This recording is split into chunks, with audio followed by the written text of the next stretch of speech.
Ahí tienen ustedes la noticia del día 360, como lo hacemos aquí en Redman Noticias, con todas las aristas, de un lado, del otro y los del centro, como debe ser. Entonces, el Congreso hunde la reforma laboral, Mauricio Paula, ¿no? Luego el presidente, bueno, antecitos el presidente, dice en la plaza pública que esa frase es lo que más me preocupa de todo. Delicado. Si los congresistas se creen tiranos, el pueblo los tiene que sacar como tiene que ser, y no estoy hablando carreta, porque los del M19 no hablamos carreta. El M19 se tomó el Palacio de Justicia. Así es. Y tenemos después al ministro de Trabajo diciendo: lo que se hundió lo voy a sacar por decreto, 9 decretos. Tenemos al ministro del Interior diciendo igual consulta va o va, y a los indígenas en Bogotá que dicen aquí nos quedamos hasta que esto salga. Y hablando de una reactivación de la protesta social. Qué bonito, ¿no? Está jugado el gobierno sin duda por otra vía. Mire que el ministro de Trabajo dijo que ellos no se sentían derrotados. Armando Benedetti también dijo antes de que se hundiera la reforma laboral: a nosotros ya no nos interesa si se hunde o no se hunde, porque nuestro camino es en la consulta popular. Tradúzcase esto en las calles, en las movilizaciones, Es que en están los hablando de indígenas revuelta social. apoyando, y en todo caso no deja de ser inquietante lo que dice el presidente, porque le repito mi preocupación de ayer: la institucionalidad de por medio. El llamado que hace el presidente realmente es muy serio. La institucionalidad en democracia, en debates, con deliberaciones, dijo no, ahí debería quedar el tema.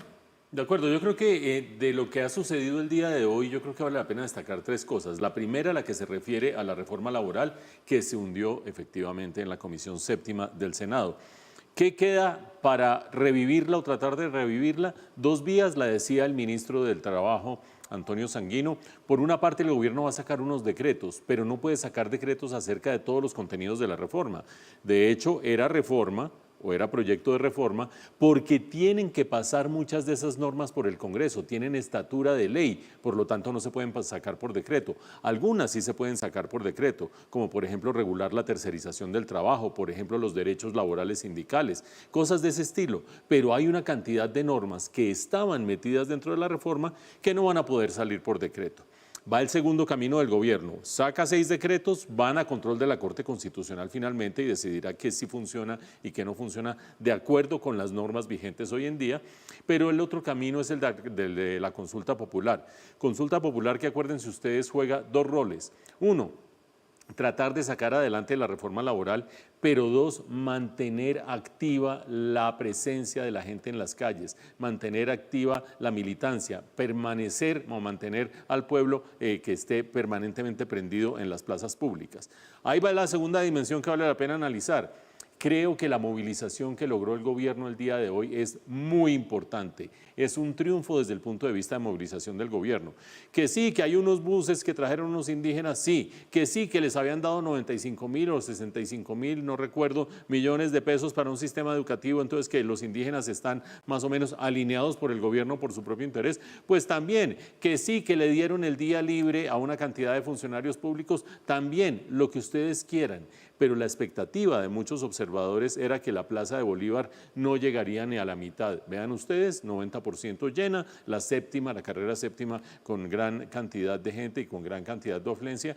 Creo que es un arranque de este proceso de movilizaciones que conducirá a la consulta popular, o bajo el pretexto de la consulta popular, un arranque con pie derecho, qué pena con la izquierda, pero arrancaron con el pie derecho en estas movilizaciones.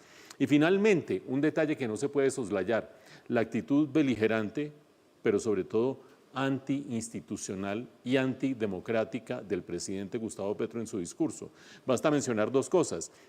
La primera de ellas, cuando dice, como nos recordaba Giovanni, que si los congresistas se creen tiranos, entonces el pueblo tiene que sacarlos de sus curules, tiene que sacarlos del Congreso. Un momentico, ¿qué es que se creen tiranos? ¿Que no hace lo que dice el Poder Ejecutivo? Si en Colombia existe división de poderes, el Ejecutivo tiene unas directrices, unos incentivos, el Legislativo tiene sus intereses, sus incentivos y su propia capacidad de reflexión. Y es potestad del Legislativo decidir qué hace y qué no hace. Y el Judicial, pues por su parte, también con sus directrices y demás. Decir que porque el gobierno fue elegido en su momento y tenía unas banderas todos los demás poderes tienen que seguir esas banderas, es ir contra el sistema democrático colombiano. Y llamar al pueblo a que se rebele contra las instituciones democráticas es profundamente antidemocrático de parte del presidente Gustavo Petro. Por lo tanto, preocupante la forma, un triunfo en lo político y la reforma laboral en parte por los decretos y en parte por el camino de la consulta popular. Ala Mauricio, como dice mi abuelita. Sí, sí. Ala Mauricio, hablando de las formas, Sí, señor. hubo una discrepancia fuerte entre el presidente de la República y el ministro de Hacienda. Sí, señor. Desde esta mañana se está rumorando que el ministro de Hacienda se va, que de hecho fue el presidente el que le pidió la renuncia.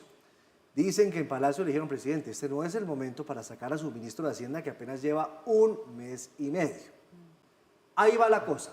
Oficialmente, ¿qué hay? Nada. Conversaciones. Están hablando el presidente y el ministro de Hacienda. Extraoficialmente, ¿qué se dice? Que la cosa ahí no va bien, que no hay química, Paula. Sí, han pasado cosas y en efecto se han dado reuniones durante todo el día en Casa de Nariño para definir esta situación. Y lo cierto es que a Germán Ávila, que es el que suena como el posible reemplazo del ministro Guevara, que es el que ahora está en el cargo, él ya confirmó que el ofrecimiento sí se lo hicieron.